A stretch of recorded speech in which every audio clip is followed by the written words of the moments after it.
యువత పోరు super success అయిందని వైసీపీ యువజన విభాగం అధ్యక్షుడు ఊటుకూర నాగార్జున, విద్యార్థి విభాగం అధ్యక్షుడు అమిత్ రెడ్డి పేర్కొన్నారు. నెల్లూరు వైసీపీ కార్యాలయంలో వారు మీడియా సమావేశం ఏర్పాటు చేశారు. ఈ సందర్భంగా వారు మాట్లాడుతూ యువత పోరు సూపర్ డూపర్ సక్సెస్ అయినందుకు ప్రతి ఒక్కరికి థ్యాంక్స్ చెప్పారు. ఏదైతే నిన్నటి రోజున వైఎస్ఆర్ కాంగ్రెస్ పార్టీ అధ్యక్షులు, రాష్ట్ర మాజీ ముఖ్యమంత్రి వర్యులు, మా అధినేత శ్రీ వైఎస్ జగన్మోహన్ రెడ్డి గారి పిలుపు మేరకు నెల్లూరు జిల్లా వైఎస్ఆర్ కాంగ్రెస్ పార్టీ అధ్యక్షులు, మాజీ మంత్రివర్యులు శ్రీ కాకాని గోవర్ధనన్ గారి అధ్యక్షతన మరియు మా నాయకుడు నెల్లూరు నగర ఇన్ఛార్జ్ గౌరవ శాసన మండలి సభ్యులు శ్రీ పర్వతిరెడ్డి చంద్రశేఖర్ రెడ్డి గారి మరియు ఇతర నియోజకవర్గాల సమన్వయకర్తల సహాయ సహకారాలతో నిన్నటి రోజున ఏదైతే యువత పోరు అనే కార్యక్రమం నిర్వహించామో ఆ కార్యక్రమానికి వేలాది మందిగా తరలివచ్చిన విద్యార్థులు, వాళ్ళ తల్లిదండ్రులకు, యువకులకు, వైఎస్ఆర్ కాంగ్రెస్ పార్టీ నాయకులకు, కార్యకర్తలకు మీడియా ముఖంగా పేరు పేరున ధన్యవాదాలు తెలియజేసుకుంటా ఉన్నా. నిన్నటి రోజున జరిగిన కార్యక్రమం ఎంత భారీ విజయంగా ముందుకెళ్ళిందో మీ అందరికీ తెలుసు. ఒక్క పిలుపుతో ఎక్కడ మేము ఏది కూడా చేయకుండా కూడా స్వచ్ఛందంగా ఈరోజు విద్యార్థులు, యువకులు పాల్గొన్నారంటే ప్రభుత్వం పట్ల ఎంత తీవ్ర వ్యతిరేకత ఉందనే దానికి నిన్న జరిగిన ఒక కార్యక్రమం ఒక శాంపుల్ మాత్రమే. ఏదైతే ఈ కూటమి ప్రభుత్వం అధికారంలోకి రావడానికి రకరకాల హామీలు ఇచ్చి అన్ని వర్గాలతో పాటు విద్యార్థులను, యువకులను రోడ్లోకి లాక్కి తీసుకొచ్చిందో, మరి ముఖ్యంగా విద్యార్థులకు సంబంధించి, యువకులకు సంబంధించి విద్యార్థుల భవిష్యత్తులతోనూ యువకుల జీవితాలతోనూ ఆడుకునే ఈ కూటమి ప్రభుత్వానికి బుద్ధి చెప్పే విధంగా నిన్న కార్యక్రమం జరగడం జరిగింది. గతంలో మా నాయకుడు జగన్మోహన్ రెడ్డి గారు అధికారంలో ఉన్నప్పుడు మొదటి 2 సంవత్సరాలు కరోనాతో రాష్ట్రం అతలాకుతలం అవుతున్నప్పటికీ కూడా దాన్ని సమర్థవంతంగా ప్రజలకి ఎటువంటి ఇబ్బంది రాకుండా చూసుకుంటూ లాస్ట్ 3 సంవత్సరాలు కూడా ప్రజా సంక్షేమం ఒక పక్క, ఆయన ఇచ్చిన మేనిఫెస్టోని పూర్తిగా దాదాపు 90% పైగా అమలుపరిచి సుపరిపాలన అందించడం జరిగింది. ఏ రోజు కూడా ఏ ప్రభుత్వం మీద ఆధారపడకుండా, ఏ నాయకుడి మీద బేదడుపులు ఏడవకుండా ఆయన ఇచ్చిన మేనిఫెస్టోని అమలుపరిచాడు. అంత దమ్మున్న నాయకుడు మా జగన్మోహన్ రెడ్డి గారని ఈరోజు ఏ గడపకి వెళ్ళినా ప్రతి వైఎస్ఆర్ కాంగ్రెస్ పార్టీ నాయకుడు కావచ్చు, ప్రతి వైఎస్ఆర్ కాంగ్రెస్ పార్టీ కార్యకర్త గర్వంగా చెప్పుకునే విధంగా ఈరోజు జగన్మోహన్ రెడ్డి గారు మాకు సుపరిపాలన అందించాడు. అదే ఈ కూటమి ప్రభుత్వం 9 నెలల నుంచి చూస్తూ ఉన్నాం. మరీ ముఖ్యంగా విద్యార్థులకు సంబంధించిన ఫీజు రియంబర్స్మెంటు, యువకులకు సంబంధించిన నిరుద్యోగ వృత్తి, వాళ్ళ ఉద్యోగ అవకాశాలు. లోకేష్ గారు యువగలం పాదయాత్రలో సంవత్సరానికి 4 లక్షల ఉద్యోగాలు ఇస్తాము, 5 సంవత్సరాలు కానీ 20 లక్షల ఉద్యోగాలు ఇస్తామని చెప్పి ప్రకల్పాలు పలికాడు. ఈరోజు దాదాపు సంవత్సరం అయిపోతూ ఉంది. ఈరోజుకి ఒక్క ఉద్యోగం ఇచ్చిన పాపం లేదు. పోనీ ఆయన పెట్టిన సంతకంతో డిఎస్సి నోటిఫికేషన్ ద్వారా ఎంతోమంది, కొన్ని లక్షల మంది ప్రిపేర్ అవుతా ఉన్నారు, ఆ ఉద్యోగం అన్నా వస్తుంది అనేసి. ఆయన మీద నమ్మకంతో ఆ నిరుద్యోగులు ఎవరైతే ఉన్నారో వాళ్ళు చేస్తున్న చిన్న చితక ఉద్యోగాలన్నీ కూడా మానేసి వాళ్ళ కుటుంబానికి దూరంగా దాదాపు సంవత్సరం నుంచి కోచింగ్ తీసుకుంటూ పూట గడువున పరిస్థితుల్లో కూడా ఈరోజు చాలామంది నిరుద్యోగులు వెళ్ళారని తెలియజేస్తా ఉన్నా.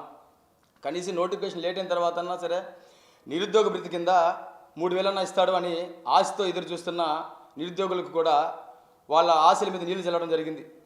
కనీసం సంవత్సరానికి నిరుద్యోగ వృత్తి కింద 7,200 కోట్లు అవసరమైతే గత బడ్జెట్లో ఈ రోజు దాకా కూడా ₹1 కూడా కేటాయించకపోవడం నిరుద్యోగుల్ని, యువకుల్ని, విద్యార్థులు మోసం చేయడమని మీడియా ముఖంగా తెలియజేస్తా ఉన్నా. ఇదే విధంగా మీరు ముందుకెళ్తే, ఇదే పరిపాలనతో మీరు నిద్ర లేకుండా ప్రభుత్వం కానీ ఇదే విధంగా ముందుకెళ్తే రాబోయే రోజుల్లో నిన్న జరిగిన కార్యక్రమం శాంపుల్ మాత్రమే. ఖచ్చితంగా విద్యార్థులు, యువకులకు సంబంధించిన హామీలు మీరు ఏదైతే ఎన్నికల్లో ఇచ్చారో ఆ హామీలను కానీ మీరు అమలుపరిచే కార్యక్రమం కానీ చేయకపోతే గతంలో విద్యార్థులతోనూ, యువకులతో పెట్టుకున్న ఎన్నో ప్రభుత్వాలు ఏ విధమైన పరిస్థితి ఎదుర్కొన్నాయో కూడా అంతకు మించిన తీవ్ర పరిణామాలు కూడా మీరు ఎదుర్కొనే పరిస్థితులు వస్తాయని తెలియజేస్తా ఉన్నా. ఇప్పటికైనా సరే రాష్ట్ర ప్రభుత్వం దిగొచ్చి ఎన్నికల హామీలో విద్యార్థులకు కావచ్చు, యువకులకు కావచ్చు ఏదైతే మీరు హామీలు ఇచ్చారో ఆ హామీలు నెరవేర్చి విద్యార్థులకు సంబంధించి కావచ్చు, యువకులకు సంబంధించి కావచ్చు వాళ్ళ జీవితాలకి ఒక మంచి ఉద్యోగాలు ఇచ్చి వాళ్ళ కుటుంబాల్లో వాళ్ళు మీ మీద పెట్టిన నమ్మకాన్ని నిరూపించుకోవాలని మేము మీడియా ముఖంగా తెలియజేస్తా ఉన్నా. ఇలా జరగని పక్షంలో రాబోయే రోజుల్లో వైఎస్ఆర్ కాంగ్రెస్ పార్టీ తరఫున మా నాయకుల సహాయ సహకారాలతో విద్యార్థి విభాగం మరియు యువజన విభాగం సంయుక్తంగా కలిసి పోరాటాలు చేసి ఖచ్చితంగా కూడా ఈ కూటమి ప్రభుత్వాన్ని గద్దెదించే కార్యక్రమం కూడా చేపడుతుందని మీడియా ముఖంగా హెచ్చరిస్తూ సెలవు తీసుకుంటా ఉన్నా. అందరికీ నమస్కారం అన్న. నిన్నటి రోజున మా అధ్యక్షుల వారు మాజీ ముఖ్యమంత్రి వర్యులు వైఎస్ జగన్మోహన్ రెడ్డి గారు ఇచ్చిన పిలుపు మేరకు యువత పోరు అనే కార్యక్రమం రాష్ట్ర వ్యాప్తంగా చేపట్టడం జరిగింది.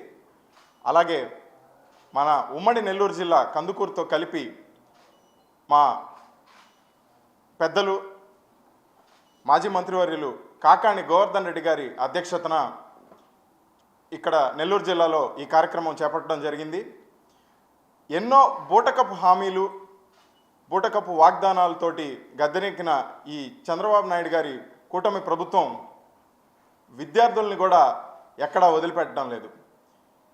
ముందుగా మనం చూసుకుంటే ఈ ఫీజు రియంబర్స్మెంట్ అనే ఒక పథకాన్ని మహానేత స్వర్గీయ రాజశేఖర రెడ్డి గారు ఎంతో సత్సంకల్పంతో ప్రతి పేదవాడికి ఉన్నత విద్య అందాలని చెప్పేసి ఈ కార్యక్రమాన్ని తీసుకురావడం జరిగింది. వైఎస్ రాజశేఖర రెడ్డి తర్వాత వచ్చిన ఏ ప్రభుత్వం కూడా దాన్ని సమర్థవంతంగా నడపలేకపోయాయి. మన రాష్ట్ర ప్రజలందరి అదృష్టం మేరకు 2019లో అధికారం చేపట్టినటువంటి మా నాయకుడు, మా ప్రియతమ నేత వైఎస్ జగన్మోహన్ రెడ్డి గారు ఈ ఎన్నో అప్పటికి ముందు ప్రభుత్వాలు ఉద్దేశపూర్వకంగా చేసిన బకాయిలన్నింటినీ కూడా కరోనా లాంటి కష్టకాలాన్ని ఎదుర్కొని 93% పిల్లలందరికీ కూడా న్యాయం జరిగేలా చేశారు. 2024లో ఎన్నో బూటకపు హామీలతోటి గద్దెనెక్కినటువంటి చంద్రబాబు నాయుడు గారి ప్రభుత్వం ఫీజు రియంబర్స్మెంట్స్ అనేవి మరిచి ఈరోజు బడ్జెట్లో కేవలం 2600 కోట్లు మాత్రమే కేటాయించారు. సుమారు 7100 కోట్ల రూపాయలు బకాయిలు ఉండగా కేవలం 2600 మాత్రమే కేటాయించారు. మరి మిగిలిన విద్యార్థులందరినీ వీళ్ళు ఏం చేయదలుచుకున్నారో ఎవరికీ అర్థం కావట్లేదు.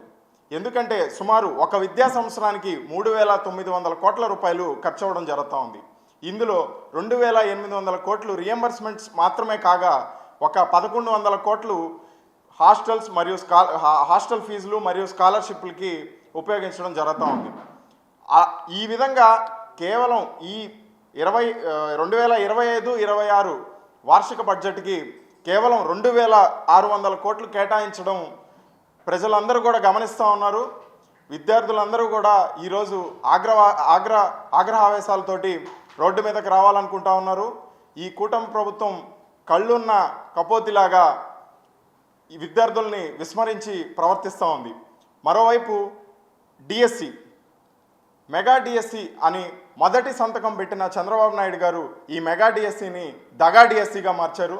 ఎందుకంటే ఈనాటికి కూడా ఆ కార్యనిర్వాహ తేదీ ఇప్పటికీ ప్రకటించలేదు. విద్యాశాఖ మంత్రి నారా లోకేష్ గారు మార్చి నెలలో ప్రకటిస్తామని చెప్పారు, కానీ అది ఏ సంవత్సరమో చెప్పలేదు. మరోవైపు చూసుకుంటే పోయిన నెల మీరందరూ మీడియా ముఖంగా చూసే ఉంటారు, గ్రూప్ 2 విద్యార్థుల పట్ల అమానుషంగా ప్రవర్తించి వాళ్ళ పట్ల లాఠీ చార్జ్ చేసి అమానుషంగా ఈ పరీక్ష అనేది నిర్వహించారు. ఈ నిర్వహిస్తున్న క్రమంలో మంత్రి నారా లోకేష్ గారు కేవలం మేము పరిశీలిస్తున్నాం అని చెప్పి ఆయన ఎక్స్ ఖాతాలో ట్వీట్ చేశారు. కానీ ఆయనేమో విదేశాల్లో చక్కగా క్రికెట్ మ్యాచ్ చూస్తూ కాలం గడుపుతూ ఉన్నారు. ఇక్కడేమో విద్యార్థులు లాఠీ దెబ్బలు తింటా, అరెస్టులు అవుతా రోడ్డు మీద నానా అవస్థలు పడ్డారు. మరోవైపు ప్రశ్నిస్తామని ముందుకొచ్చిన పవన్ కళ్యాణ్ గారి పార్టీ ఎక్కడ ప్రశ్నిస్తుందో, ఏం ప్రశ్నిస్తుందో ఎవరికీ అర్థం కావట్లేదు. ఏనాడైనా విద్యార్థులు కావచ్చు, వారి తల్లిదండ్రులు కావచ్చు రోడ్డు మీదకి వస్తున్నారు అంటే ఈయన ఇమీడియట్గా అపోలో హాస్పిటల్లో జాయిన్ అయి ఉంటాడు. ఈ విధంగా ఈ కూటమి ప్రభుత్వం ప్రతి ఒక్క వర్గాన్ని మోసం చేస్తున్నట్టుగానే విద్యార్థులందరినీ కూడా మోసం చేస్తూ ఉంది. మనందరం ఆలోచిస్తే ఈరోజు సుమారు 11 లక్షల మంది విద్యార్థుల జీవితాలు ఈ ఫీజు రియంబర్స్మెంట్ మీద ఆధారపడి ఉన్నాయి. ఈ 11 లక్షల మంది విద్యార్థుల్ని వీళ్ళు ఏం చేయదలుచుకున్నారో అర్థం కావట్లేదు. వైఎస్ఆర్ కాంగ్రెస్ పార్టీ విద్యార్థి విభాగం తరపున ఈ విద్యార్థులందరి పక్షాన మేము నిలబడతాం.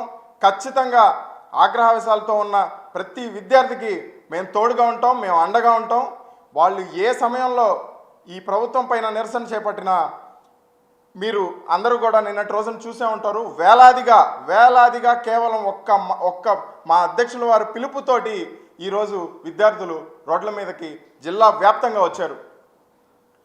ఈ కార్యక్రమానికి సహకరించిన నియోజకవర్గ సమన్వయకర్తలైనటువంటి గౌరవ కౌన్సిల్ సభ్యులు మా నాయకులు చంద్రశేఖర్ రెడ్డి గారికి, రామ్ కుమార్ రెడ్డి గారికి, అలాగే ప్రతాప్ రెడ్డి గారికి, అలాగే మేరగు మురళి గారికి, అలాగే బొర్రా మధుసూదన్ యాదవ్ గారికి, అలాగే కిలివేటి సంజీవ గారికి, అలాగే మా పార్టీ కార్యకర్తలకి, నాయకులకి మేము పేరున మా ధన్యవాదాలు తెలియజేసుకుంటా ఉన్నాం. ఎందుకంటే నిన్నటి రోజున మా పార్టీ ఆవిర్భావ దినోత్సవం, కానీ ప్రతి ఒక్క నియోజకవర్గంలో కూడా ఆ ఆవిర్భావ దినోత్సవం మేము ఎంతో సంతోషంగా గడపాల్సిన రోజు. మేము అదంతా పక్కన పెట్టి ప్రజా పోరాటం కోసం ముందుంటామని చెప్పేసి మా నాయకులు, కార్యకర్తలు, మా అధ్యక్షులు కాకాని గోవర్ధన్ రెడ్డి గారి ఆధ్వర్యంలో అందరూ కూడా మాకు విద్యార్థి మరియు యువజన విభాగానికి సహకరించి వాళ్ళ మద్దతు తెలిపి మా ముందుండి నడిపించారు.